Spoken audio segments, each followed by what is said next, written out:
There, on that balcony. Do you see it? What, Cindy? Yeah, that's where I'm headed. Straight into a bull ring with no prep talk. No. Oh. It's your first sales negotiation. Savvy's got to give you the do's and don'ts. Oh.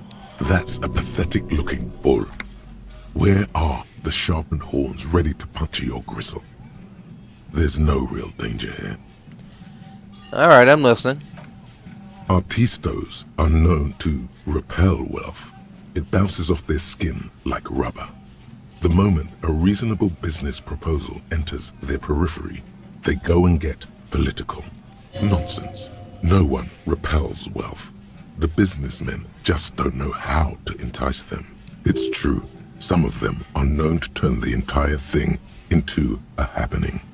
What you need to do is lure them in with a strong one-liner. Get them on your side before you've even finished the sentence. Show us what you've got. Pretend you're facing the Skull Girl.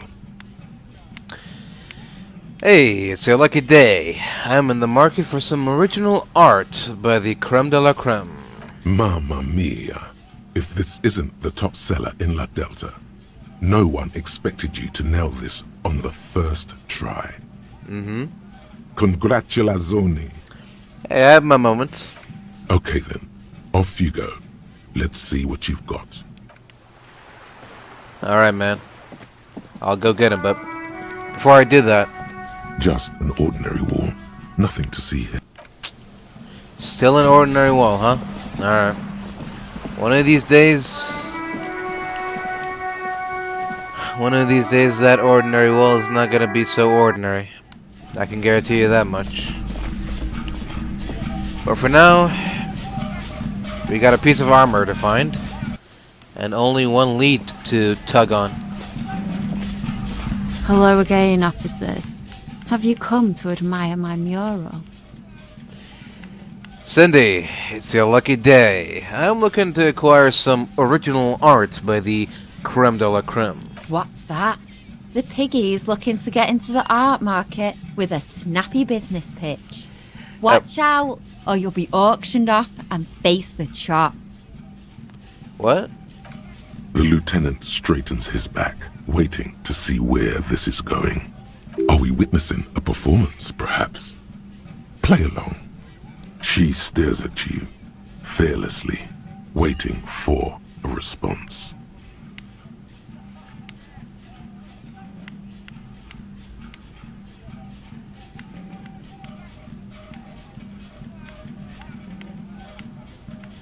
Oh, this is perfect.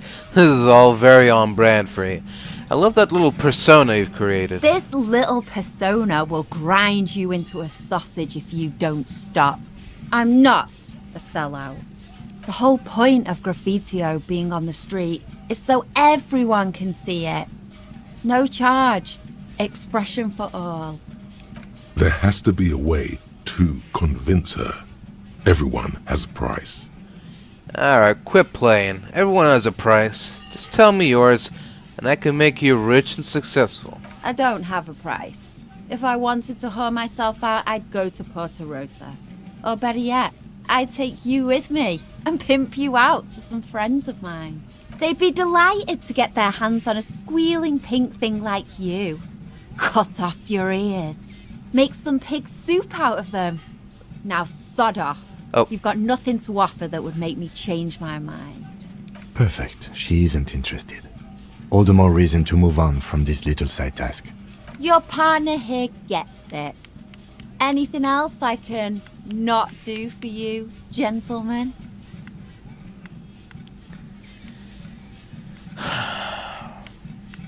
Piss fag and fuck the world sound their best. I don't believe it. I've never known those boys to have manners.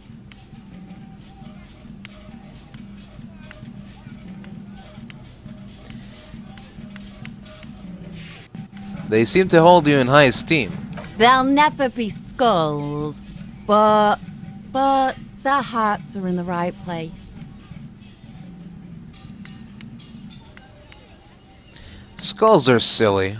What are you even trying to achieve? She throws you a conspiratorial glance, then presses her finger to her lips and squints up at the sky, as though straining to hear something in the distance. Have you noticed the quiet? Every so often, you might hear a gunshot pierce the air somewhere in Jamrock. But in Martinez, no gunshots, no sirens. The people are languishing in boredom and complacency. This place is a sepulchre. We'll paint it red. We bring the raucous. You bring the sirens. What is it with these skulls and cooperation? They have to be the nicest violent street gang in Rivershore West. Hey, do you have an idea what happened to the hangman's armor? What do I care about some fucking tin eggshells? Isn't armor art for the body? Alright, Piggy. I'll give you this one. I saw a little girl in the fishing village running around with military-grade handwear. Looked cute as hell. Could that girl have been little Lily? It's not a bad place to start. I know a little girl in the village. Little Lily. Could have been her. Small kid with giant white armored hands. If you've seen one of them, you've seen them all. Alright then. She's locked up tight. What does she want? Maybe it's as simple as asking her, but whine about it so she feels superior. Okay, sure. Hey, come on. Isn't there any other way I can prove myself worthy? Squeal. Then maybe we can talk business.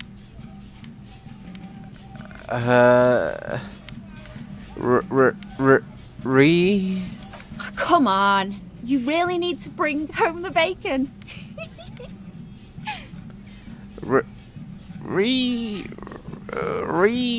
Do I need to come over there and pull on your curly tail? Squeal already.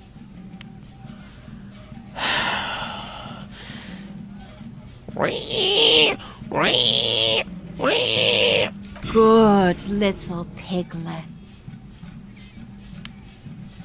Can I have the art? No.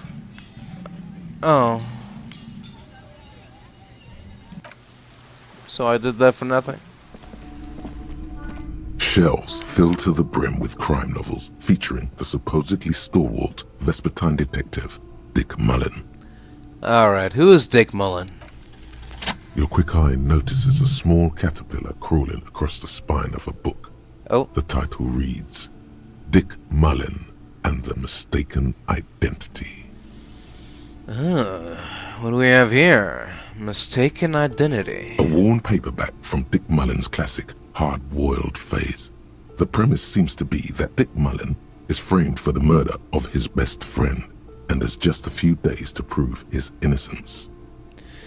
Why does this speak to me? Could it be the motifs of unstable identities and shocking betrayals? Nah, that's not it. It's gotta be something else. Perhaps you're drawn to the dark and noirish atmosphere. Yeah, well, I guess I'm pretty intense. I'm all about that dark stuff. Then this is the book for you. Oh. I'll take it. Of course. Such violence and immorality. I mean, enjoy. Oh, thank you. Violence and immorality, huh? Sounds like my kind of book. In your hand, you hold Dick Mullen and the Mistaken Identity. The brittle paperback feels fragile to the touch. I will examine the cover. The cover features a pastiche of different scenes. In the foreground, a man in a dark overcoat clutches a pistol to his chest. Rising up behind him are two silhouettes wrapped in a passionate embrace.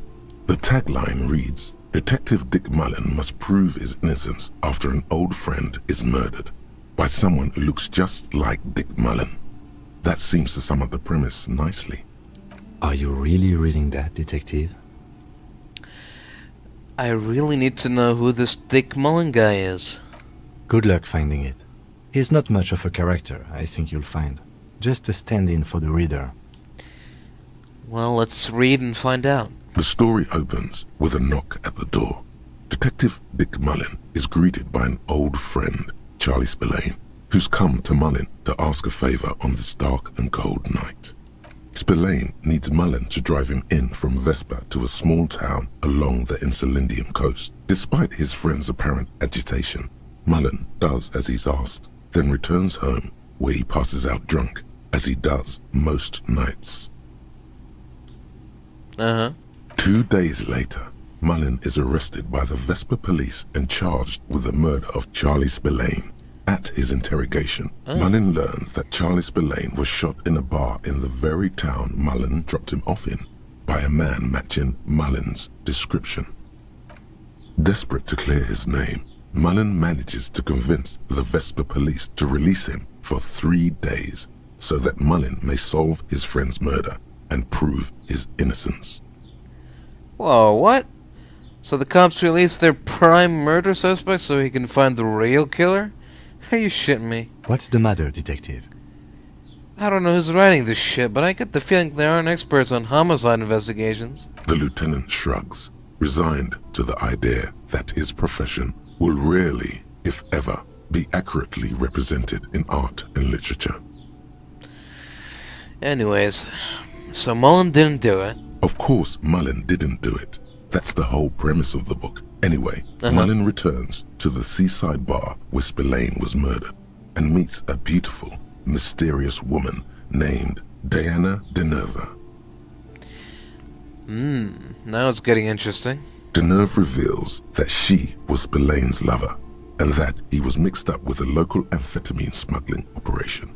As soon as Mullin begins pulling at strings, the whole conspiracy begins to unravel. Not only is the local police captain in on the amphetamine ring, so is the son of a powerful politician and a strung-out art collector named Torvald, each of whom has his own reasons for wanting Spillane dead. Wait, the police captain is on it? Tell me more about the corrupt police captain. Outwardly, the old police captain is a real law and order crypto-fascist, a barrel-chested man who's beaten his share of suspects to pulp. But he's also dirty and increasingly paranoid that someone's going to expose his role in the drug ring.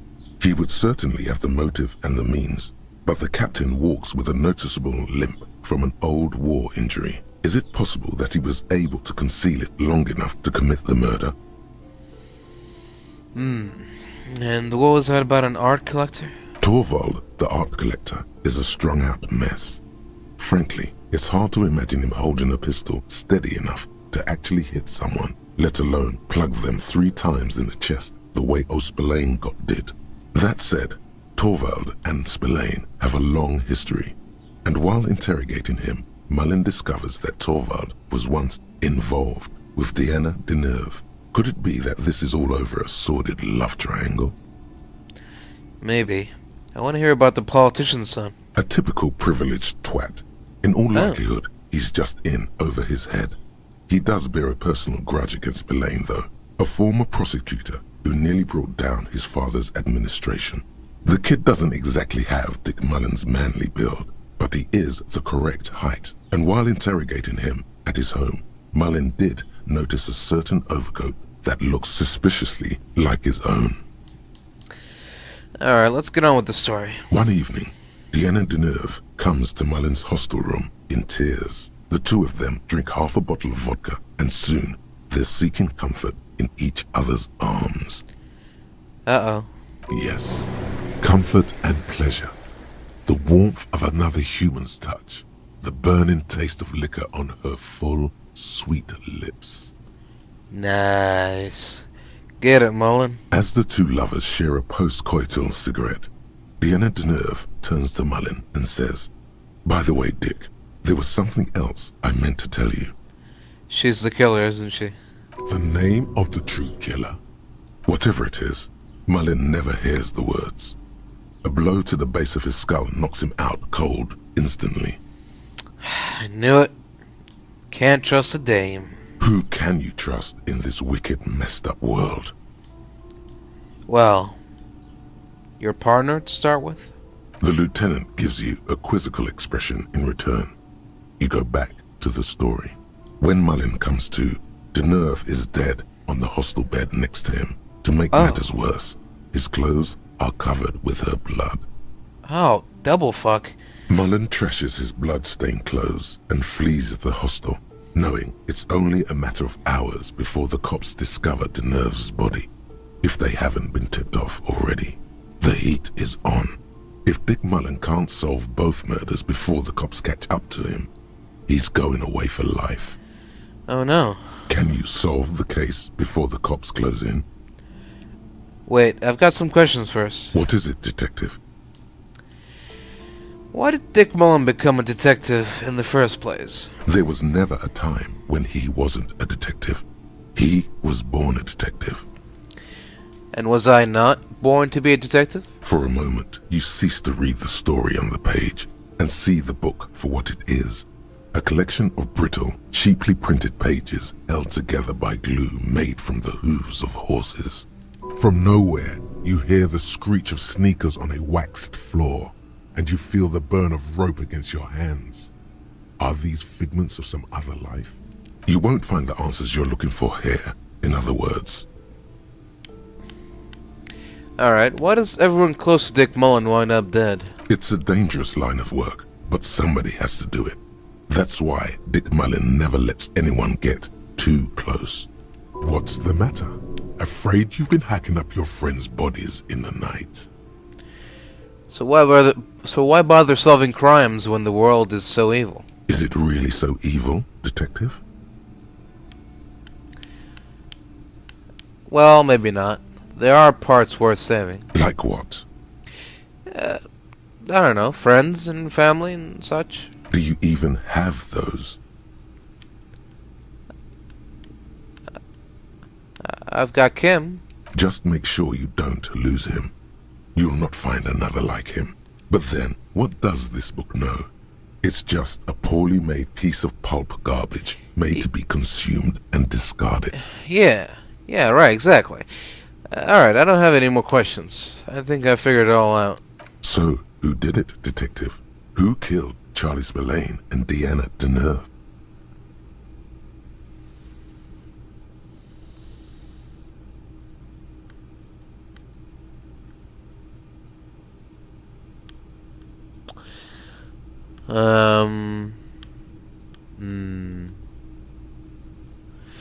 Was it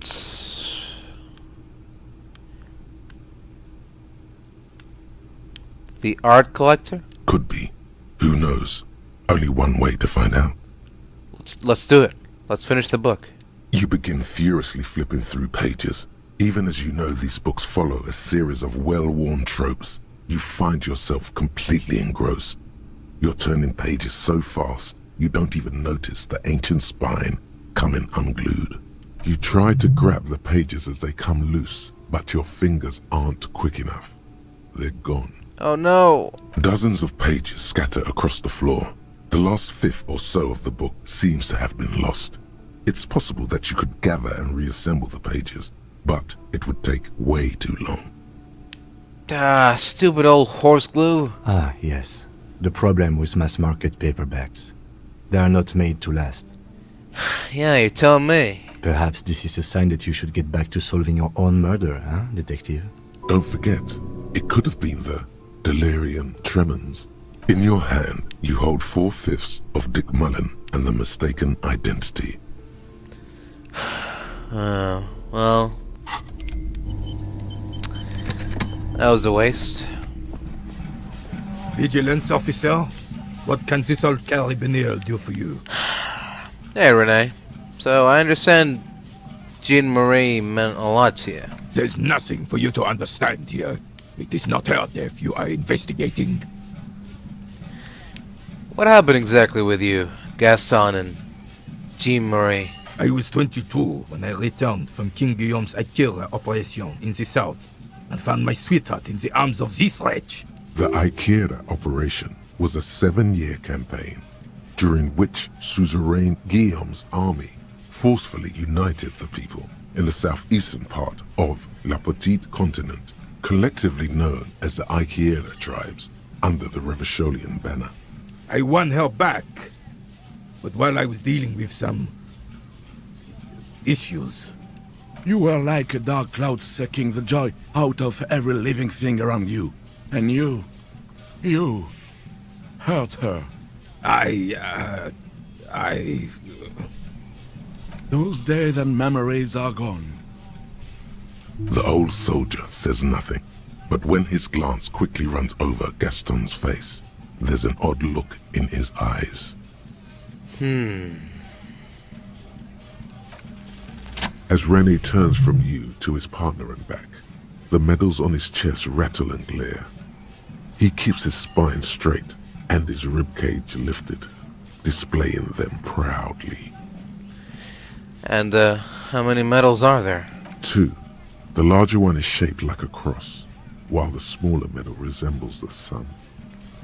I will look at the cross. A crowned head in front of 2 crossed rifles. The medal hangs from a blue striped triangle. It's the Croix de Bravoure, Cross of Valor.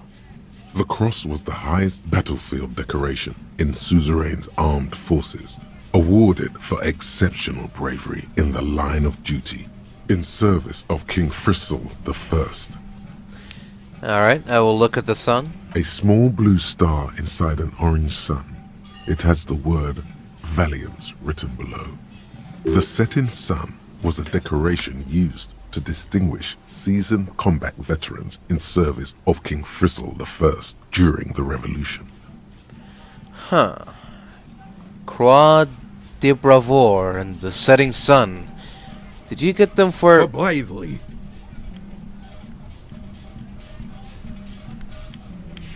For bravery? For doing my duty in the heat of battle.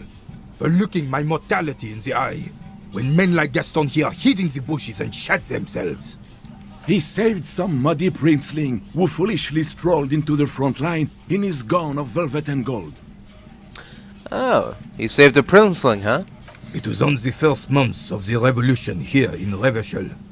Unrest was spreading like wildfire. Marauders had taken most of the Couronne and were getting really ambitious. King Frizzle thought he could end it all in one decisive strike. Sent his cousin, Drisson, to put an end to the unrest.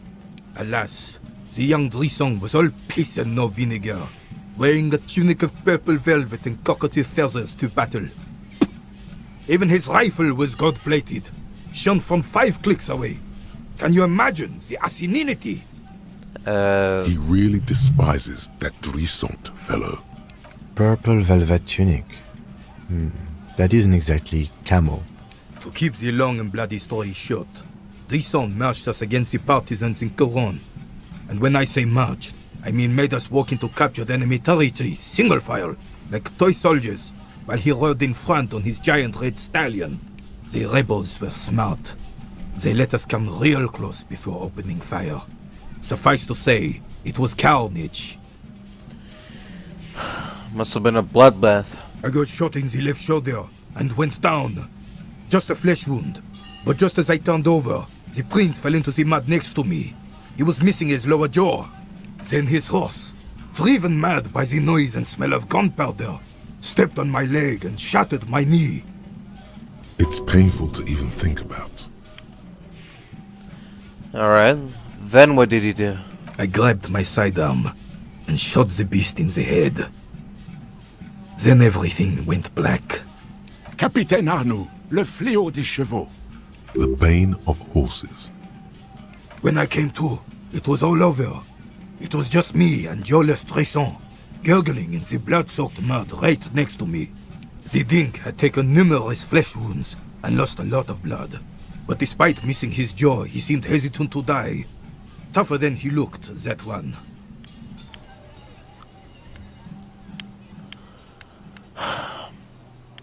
Can't imagine living without my jaw. I would have probably given up. He didn't. I hoisted the prick on my back and started crawling. Kept going until the 59th Cavalry picked us up. Through some miracle, we both survived. And the jealous freak convinced Frizzle to give me a medal for not leaving him to die in his own blood. Piece and shit. He was the commanding officer and I was on duty. Just doing my job. Shouldn't hand out medals for that. 13 months later, I received the Sun for distinguished service. It's not worth mentioning. You sense he's downplaying it. He did a lot more than his duty. More than anyone's duty. It's in his spine, in his billowing breasts, and untarnished self-worth. Sounds like you're being modest, Rene. The old carabinier stands quietly like a statue, his features motionless. What Monseigneur Modesty is not telling you is that he crawled over 7 kilometers before the cavalrymen found him and Drison. 2 days later that was. And that even while crawling with a mangled half-dead prince on his back, he still managed to murder 3 rebels on his way. Is that pride in his voice? It's deep down, but maybe even unbeknownst to the man himself, it's there.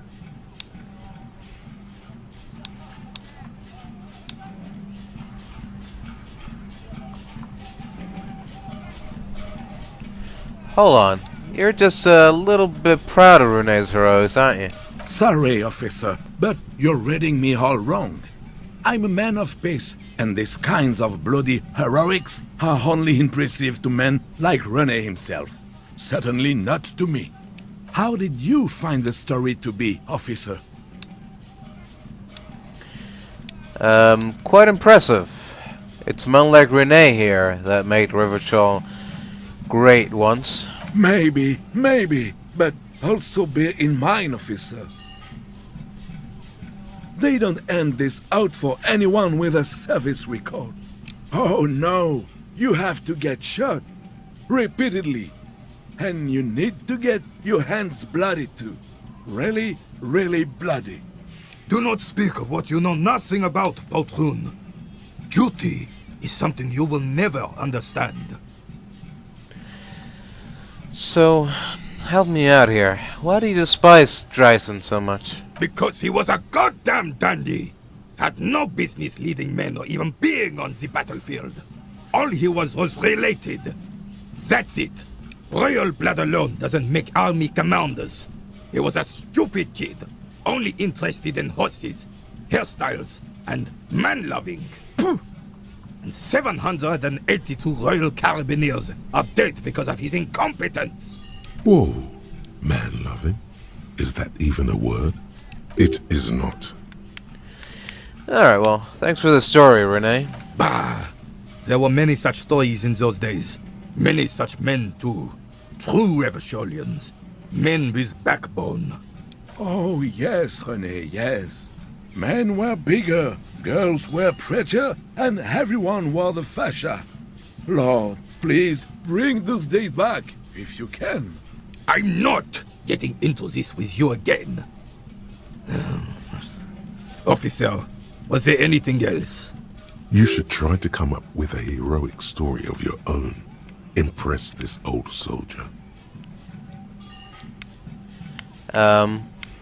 Alright. Sure, why not? Here we go. Unfortunately, there doesn't seem to be anything worth mentioning among your achievements. You should resort to good old lying. Yeah. Alright, sure, let's do it. Hey, I had a dog, Fifi. Took her fishing late one autumn, but the boat rocked and she fell in, so I jumped after... The carabiner stares at you with a frown. Doesn't look like he's buying it. The boat capsized, you see, and it sank. And poor Fifi was already tired, so she was almost 11, you see. I took her on my back and started swimming. Please stop. It took us nearly 7 hours. Fifi died in my arms when the water was only knee-deep. She was a good dog. Son, I don't know why you're feeding me this horse shit, but I'm not biting. Can we get back to our game now? Another time, perhaps. For now, I thank you for your time. You're back before the cargo container. Its draw has not lessened since you were last here. If anything, it seems to have grown slightly. Despite the dirt that surrounds and trails you, a beacon of light emerges from deep within you. Hello? Is there anybody in there? The door stands silent. Satisfied, detective? Try again. Hey, if there's someone in there, I'd like to talk to you. Just like that, you hear a click, then a rattle. Some mechanism unlocks itself inside the door. Oh? Ahoy! Come on in! You can't be serious. I knew it. What's inside here? What mystery awaits, huh? What did I tell you, Kim? You never listen. The man stands at the far end of the shipping container. It's hard to say anything more about him. You cannot make out any of his details, but you do feel the overwhelming presence of capital. The feeling causes all the hairs on your body to stand at attention, like soldiers preparing for review. I will squint. Something's amiss. The light beams bend around his face and scatter in 1,000 directions. It seems the laws of physics do not apply here. They are suspended, distorted, and echo. Oh. Trying to visualize the physics at play is liable to give you an aneurysm. Don't think about it too hard. Okay. In the general stillness, only your tongue moves, flickering as you utter. What's going on in here? Welcome, welcome. Not too much actually. Just pleasantly surprised to have company today. You can't hear him exactly, yet you're able to understand every word he says. It is very strange. An overwhelming hum covers everything. Voice doesn't escape from him. Now, what can I do for you, gentlemen? Who are you? Who am I? Oh, I haven't been asked that question for such a long time. I don't meet a lot of people outside my circle these days. Anyhow, my name is Rustam Diodore, investor, license holder, and extremely high net worth individual. And you are? Mr. Diodore, I am Lieutenant Kim Kitsuragi of the RCM, and this is my partner. Harrier Dubois. Pleasure to meet you, Harrier Dubois. I must admit, the name suits you very well. Thanks. Now, what are you doing in this container? Traveling. This is a great way to get around. It's fun, it's safe, and it gives me lots of time to think. By the way, let me now ask you a question.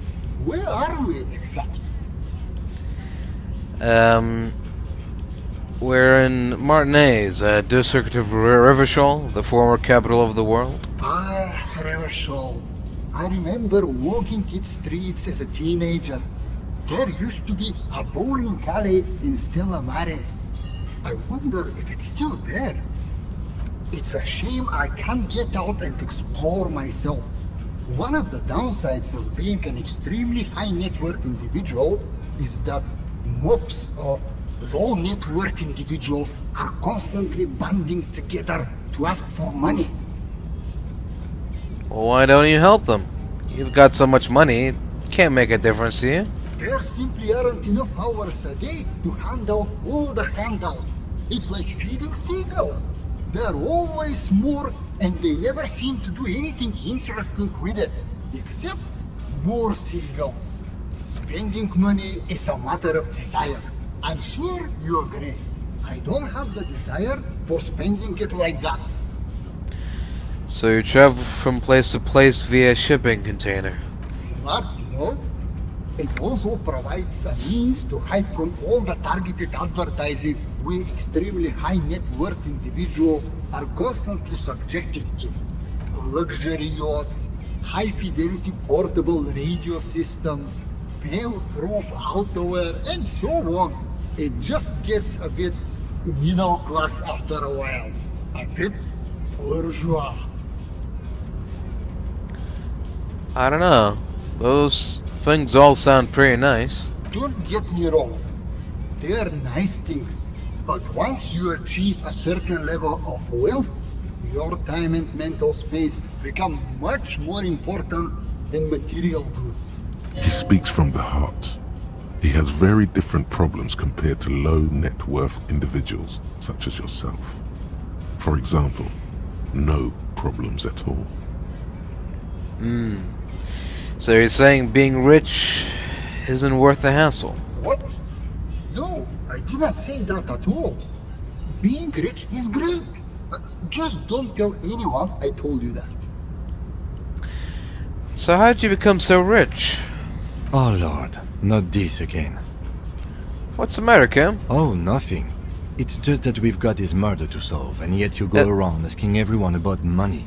And every time I ask, are you sure this is related to the case, you say, sure, Kim, I think it is. And yet, it never seems to get us any closer to solving the case.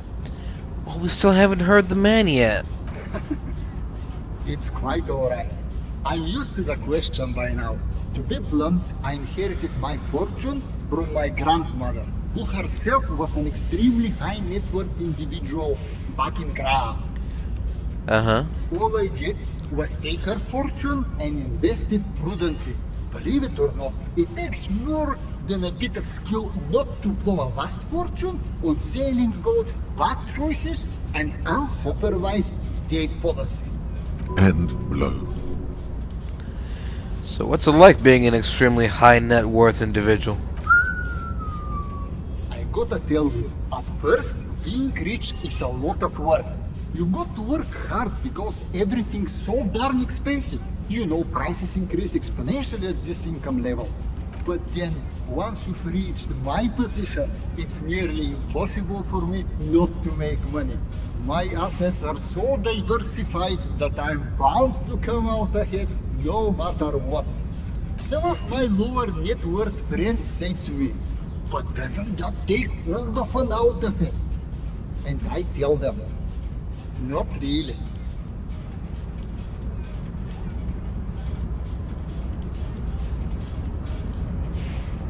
It's great that you've done so well for yourself, but don't you think you owe some of that wealth to the rest of society? Sure.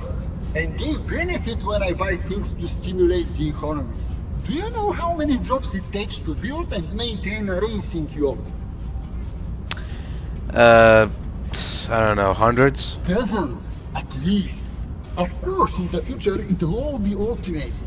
But Oh. my point is this. Every man gets what he earns. It's the height of tyranny to take that from him. Huh. Being a high net worth individual sounds great. It is truly. It's almost entirely carefree. It really leaves you time to better yourself spiritually. Hey, all this talk about money has made you lose the thread. What is going on with the light in this place? That's what you need to ask him about. Hey, you're a rich investor, right? Can I have some money? Could you please stop asking people for money? It does not reflect well on the RCM, and to be perfectly frank, we can't afford to look worse than we already do. But Kim, I also can't afford to look any better than I do. That's why I need the money. It's perfectly alright. Based on your appearance, I can tell I'm dealing with a smart man. As you may know, us high net worth individuals do not have a lot of cash on hand. Investments and liquidity are enemies of one another. I Oh, think I only have coins for coffee machines. well, Here is 3 real. How much can you get for this? it gets me, well, nothing really. That's the idea, my friend. You've got to work for the rest. Maybe you can make that money grow. Come up with an investment plan. How's that sound? These ultra-liberal types love losing huge sums of money on ludicrous proposals. Ergo, you should come up with a plan that's totally dead in the water. Something strange about you. What do you mean? Well, I don't know how to put it. You look somehow a little different. Are you talking about my chin? No, I mean, I can't even see you. It's as if something is happening to the light. Oh, that's what you mean. Yes, I've heard of this effect, though I've never witnessed it myself, of course. It has something to do with our Weiss-Wiesemann coefficient. The Weiss-Wiesemann coefficient is a ratio designed to reflect the difference in net worth between individuals. When the coefficient is close to 1, or 100%, it means one person possesses all the net worth. Among that group of individuals, it's been observed that when the Weiss-Wiesemann coefficient reaches about 0.96 or so, the laws of physics begin to bend around the high net worth individual. So, what is our coefficient? The Weiss-Wiesemann coefficient for you and this individual appears to be 0.9998, repeating. That's not good for you. So you're telling me that you're so rich that light literally bends around your face? Among other things. But calm down. I'm but a lowly single-digit billionaire. Oh, really? No, not really. There are actually quite many digits. Uh-huh. A man this chill is at least a triple-digit billionaire. Hey, Kim, are you seeing this weird stuff? I see nothing of the sort. To be frank, all I see is a gentleman who's unusually well dressed for Martinez, in a cargo container, which I admit is odd. Oh, Yes, I imagine that does look strange to you. My container. alright then. Congratulations. You've somehow managed to fail at failing, which means, in a strange way, that you've succeeded. You should invest in a youth center. A youth center, huh? What kind of youth center? A place to train buff kids. Come on, tell him what he wants to hear.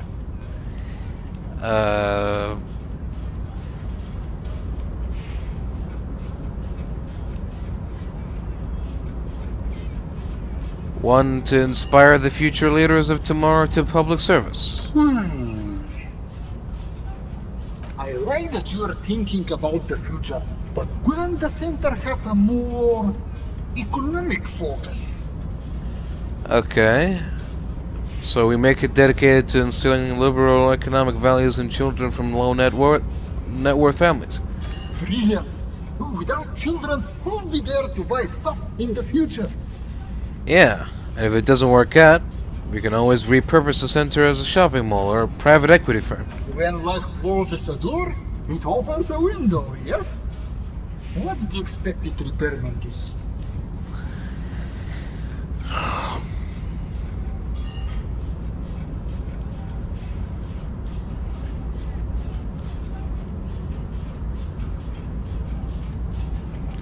With human beings, there's always a risk associated, which is why we've got to hold on to the center itself as fallback. You're deep into ultra-liberal territory now. Good work. Thanks. Very impressive. You've got a natural eye for unusual investment opportunities. Yep. I know. I don't normally do this without a formal pitch deck, but to hell with it. What's the point of being rich if you have to follow all the rules? Here's a round of seed funding. This should be enough to prove out the concept and get things off the ground.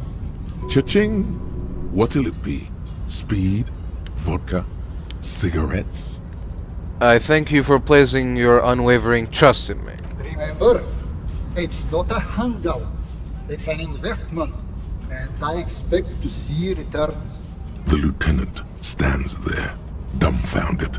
His mouth opens slightly, then closes again. Is he having a stroke? What do you think, Kim? Not bad, huh? I'm not unimpressed. Let's leave it at that. Now, was there anything else I could help you gentlemen with? No, thank you. We should get back to our investigation. Why go so soon? I feel we've so much more to talk about. Ah, well, until next time. Until next time, strange, glowing rich man. Inside, you see a set of steering levers, a radio microphone, a pull-out toolbox, and the soft glow of the fuel preheater gauge. Alright, here we go again. This is Precinct 57. How may I assist you? Can you connect me to the Jamrock Public Library? Hold on, officer.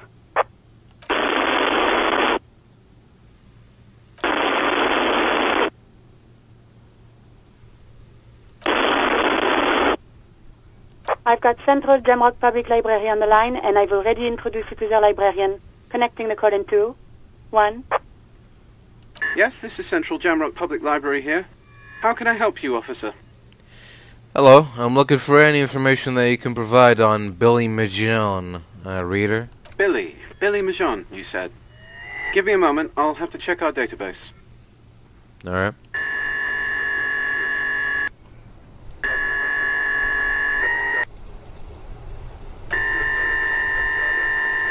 On Moreau Drive in central Jamrock, in a darkened hall lit by orange desk lamps far away from the noise outside, a middle-aged man taps commands into an old radio computer.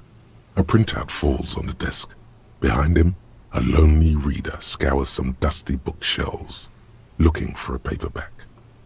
Yes, hello, are you still there? I found Billy Majon's home address, is that alright? No phone number, unfortunately. Alright, go on. They're too poor to have a phone line. Yeah, home address is fine. Here we go, sir. Rue de Saint-Ghislain, 33B, apartment number 20. It's in Martinez, I believe. Cape Side Apartments, it says. That's all. I see. That's where the smoker on the balcony lives, isn't it? Huh. Do you have any other information on Billy Majon? It says here that they returned their last book just a few days ago, but I wasn't at work that day. Do you know someone who was? Marie? Marie? Do you remember a reader named Billy Majon? They returned a Tybalt book the other day. Maurice, what? A woman yells. Then, yes, okay, if it was the police. She starts explaining something. Yes, it was my colleague Marie. She said that it was Billy's husband who returned the book. He also asked for this new sci-fi release, Lowe's Radio City 87, but we don't have it yet. Good. You have a name now. Oh, so Billy Majon is a woman, not a man? How'd your colleague know that it was her husband? Marie knows Billy.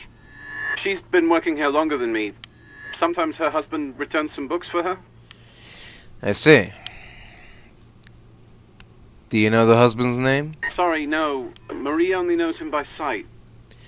Can Marie describe to me what the husband looked like? Marie! She said it was an older man, and that she's pretty sure he'd had a drink or two the last time she saw him. What was he wearing? 1 second. Sorry, Marie wasn't really paying any attention to that. Alright, thank you. That's all from me. I have no other questions. Happy we could help. Goodbye, officer. Anything else you need from me? No thanks. 57th, over and out. In the cabin, you see us. Alright. Well, we've got ourselves a new lead. Give me a moment. Hey, I'm looking for a Billy Majon. Do you know where she lives? It's about Victor, isn't it? It's always about Victor with her. You'll find the Maisons in apartment 20 upstairs. It's one of those doors on the balcony. Alright, thank you. Master Investigator, you just can't keep yourself away from locked and hidden places, can you? What do you mean? Nothing. You're right. Get in there. Deep. Invade every personal space. Break every lock. Look, man, I'm just doing my job here. It's my duty as a cop to investigate every square inch of this world. Attaboy, the world's secrets were made for you. They wait patiently for you to uncover them. Alright. Let's get on with it. Alright. So this is the balcony where we'll find apartment number 20. And it's where Billy McGean lives. This door is made of metal and a... Oh, it's number 28. Where's number 20 then? Is it downstairs? Okay, here we go. A weathered brown door. The number reads 20. Right. Something smells good. Soup allons yo. The lieutenant motions to you to go ahead and knock. Hello? Who is it? And someone turns down the radio.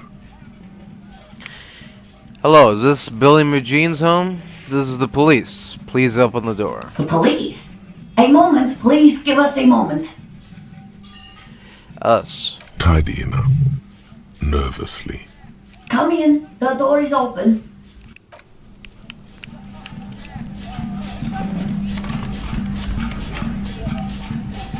Oh. What do we got here? Some sort of hard lock, huh? There we go. 75 cents. Was that worth it? Not really. Alright. Let's go inside and, see what the hell's going on here.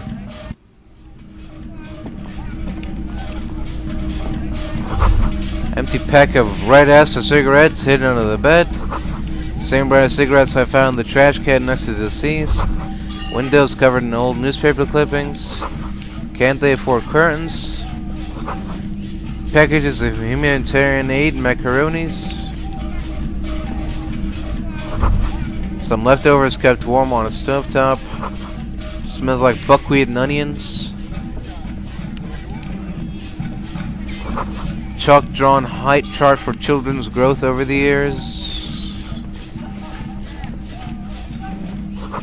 Textbook for high school, mathematics, trigonometry mostly. Posters of contemporary pop stars adorn the walls. Clock is ticking away with an odd cheerfulness. Interesting. It's you from the book stand. Did you come to bring my cockatoo back? Oh. I don't think I introduced myself properly. I'm Billy. Would you like something to drink? Tea? Lemonade? We're out of coffee. You're Billy McGean. The lieutenant has taken off his foggy glasses and is busy cleaning them in his handkerchief for now. You're on your own here. Ma'am, I'm afraid I'm not here on cockatoo business. She just nods. Keep it together. Your body language shouldn't give it away. Sorry, I'm rambling. It's just that Victor often gets into all kinds of trouble. So, how can I help you? How about some small talk before you break the news? Definitely no small talk. This isn't the time or place. So, how have you been? How have I been? You're not here to discuss me. What is this about, officer? Can't write a scene without knowing the actors. Ask more. Get comfortable around her. Shit. You live here with Victor, your husband, right? It's me, Victor, and the kids here. We have 2 daughters, Jenny and Jolie. Yes, I remember. You mentioned them at the book stand. Mm-hmm. They came home later. They're good girls. And where's everybody now? I don't see anyone home. The girls are staying at their friend's place tonight. And Victor is out. She swallows visibly. Out where? He has a problem with drinking. And so he disappears every now and then. He's probably in the box drinking with his friends. I sent him to the library a few days ago, but I guess something came up. Oh, and what was he supposed to do in the library? Just to return a book of mine. Why? Why all those questions, Detective? Did he... Was the book called The Glinting Curve by M. Theobald? Yes. And what was the name of the library? Oh, it's in Jamrock. The one at Mayrow Street. I don't know the official name. Central Jamrock Public Library? I think, yes, if that's the one on Mayrow. It is. And to your knowledge, did he make it to the library? No. I guess I'll find out when he decides to come back home. It shouldn't be long from now. He's never gone for more than a few days. Do you remember what he was wearing when you last saw him? His old leather jacket. Can you describe it? It's just your average brown leather jacket, but he bought it as a teenager, so... Any distinctive features? No, well, the lining is hand-sewn. It's blue. I tried to make the thing more weatherproof since he's running around with it in the middle of winter. Right. There's something else I have to tell you. She folds her hands across her chest. Here it comes. I noticed you were cooking something. People got to eat. What is this about? Why are you suddenly asking me about my cooking? Well... I don't want to. Wait, what? There has been enough pain. But... we have to. I don't want to do this.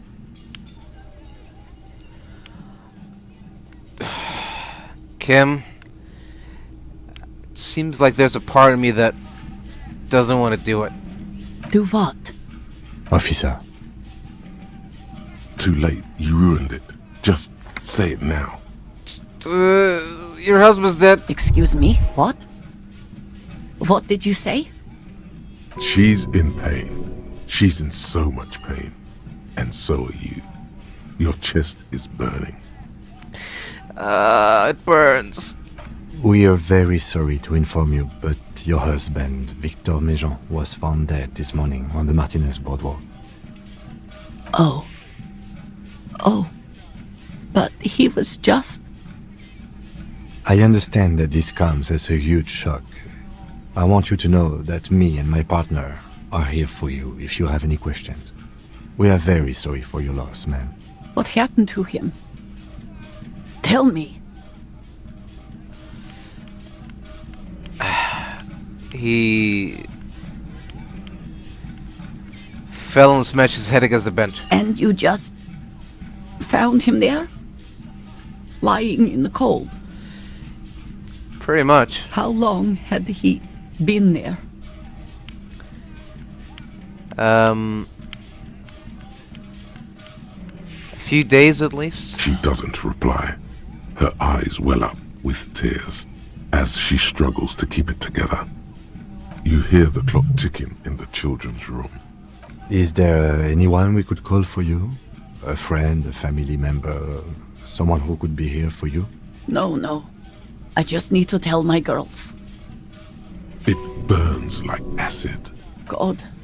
Should I call them? Should I tell them to come home?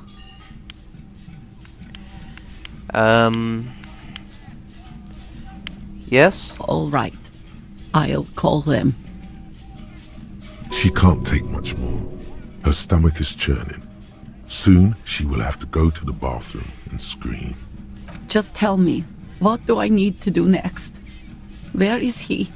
Can I see him? For God's sake, lie.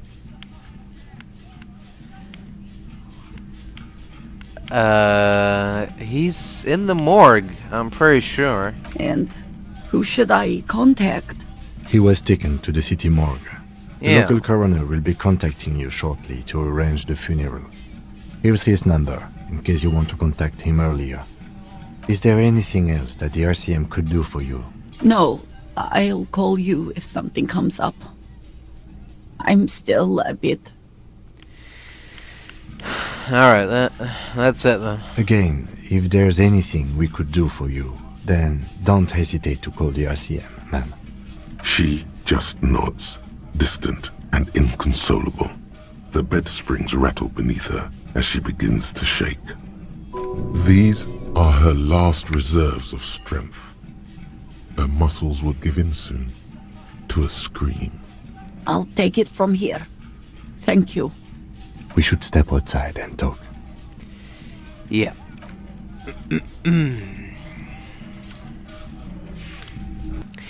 Well, that could have been worse. Right? So, the death notification. Yeah, that did not go... Well? No, it didn't. Look, I'm sorry. I know I fucked up. It's alright. Don't worry about it. I'll call the station when we're finished with the day, and let them know the name of the deceased. What about Billy and her kids? There's not much we can do for them anymore, I'm afraid. So that's it? That's it. We should get back to our case. There's nothing more we can do here. Well, alright. Let's try to get back to it then. And, officer, I've seen worse. This wasn't the worst I've seen, okay? Now let's go. Thanks. Let's go.